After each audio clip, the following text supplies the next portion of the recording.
In this screencast, we're going to collect a variety of different materials that are going to appear in our iMovie project. We've already made a project folder out on the desktop where we're going to save all of these materials. Let's start with text. We're going to prepare a Word document ahead of time that has all of the text that's going to appear in our book trailer. So open a blank document and start typing the text that'll appear on each of those slides. Every time you begin a new slide, go ahead and start a new line. That way it's easy to click that selection, copy it, and then paste it later into iMovie. Some of the reasons why we use a Word document ahead of time are if I want to change the appearance of all of my text, I can highlight all of it in one document and change its size, its color, its fonts, rather than changing individual slides later as I create my iMovie. Don't hesitate as far as saving this file. Save it immediately so that the computer begins auto-saving it for you and you don't lose data if something freezes up. I'm going to call this book trailer text. And I want to make sure that I save this to my project folder, which is out there on the desktop.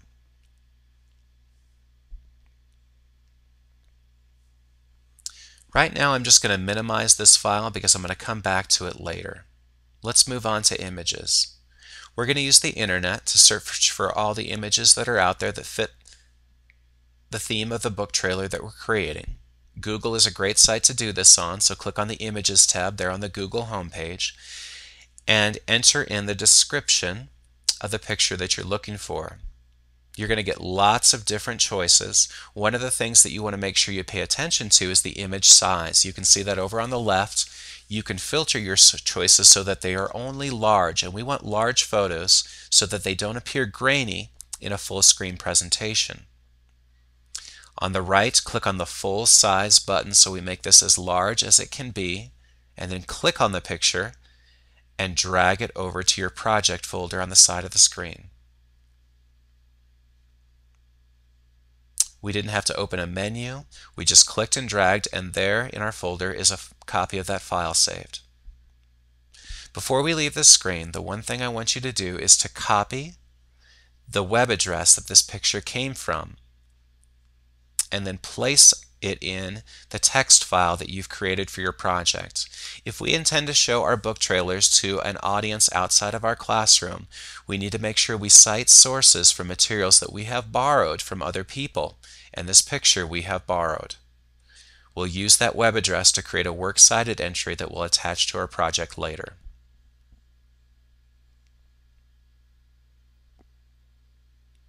The last type of media that I'm going to be looking for is sound. On my website, I've created a section for our project and a link to a website called freeplaymusic.com. You can also type in that web address and it'll take you there as well. This is a collection of free-to-use music that is instrumental and that is sorted by mood. They call it feel down there on the right side of the screen. So you can search through different feels or moods and select the one that fits your trailer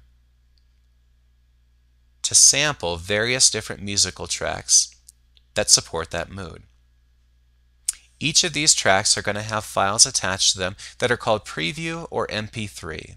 While you're looking, click on the preview files to listen to them in a program like iTunes until you find the one that you're looking for.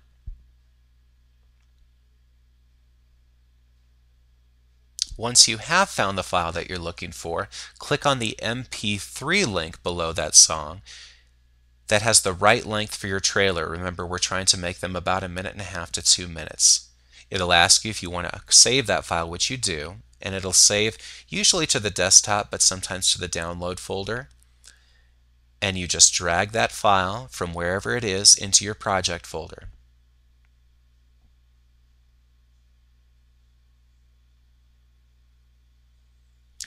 We now have in our folder a text file, an image file, and a sound file. You'll have many more image files and a longer text file to make an entire book trailer.